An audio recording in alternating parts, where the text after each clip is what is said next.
Une vente assez exceptionnelle à Drouot ce matin, des objets ayant appartenu à Jules Verne lui-même. Ce n'est qu'une première vente, d'autres vont suivre dans les mois à venir, tant la collection d'Eric Wissenberg, mort il y a 5 ans, est impressionnante, Cécile de Kervasdoué.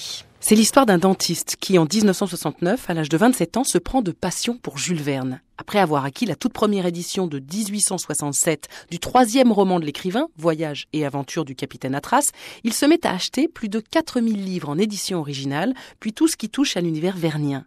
Des lettres écrites à sa famille lors de son mariage, par exemple, ou des photos que l'auteur avait chez lui de son vivant, des affiches d'adaptation théâtrale de ses romans comme Le Tour du monde en 80 jours, joué en 1874 et qui a fait naître à l'époque les tout premiers produits dérivés. Affiches, assiettes, photos, objets en tout genre que le dentiste Eric Wissenberg passera toute sa vie à collectionner.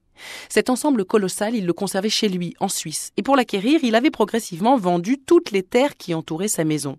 Pourtant, ce collectionneur, mort en 2012, était moins un accumulateur qu'un spécialiste, un historien, qui s'occupait aussi de la société Jules Verne. Et c'est cette fascination pour l'artiste qui le pousse d'ailleurs à acquérir un objet unique, mis en vente aujourd'hui à Drouot. La carte originale de l'île mystérieuse, dessinée par Jules Verne lui-même pour écrire son roman, et annotée à l'encre rouge de la main même de l'auteur. Une carte mise en vente aujourd'hui à 150 000 €, aux côtés de 166 autres pièces.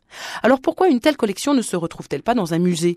Les experts désignés par le collectionneur expliquent qu'elle est trop importante et trop coûteuse pour être rassemblée.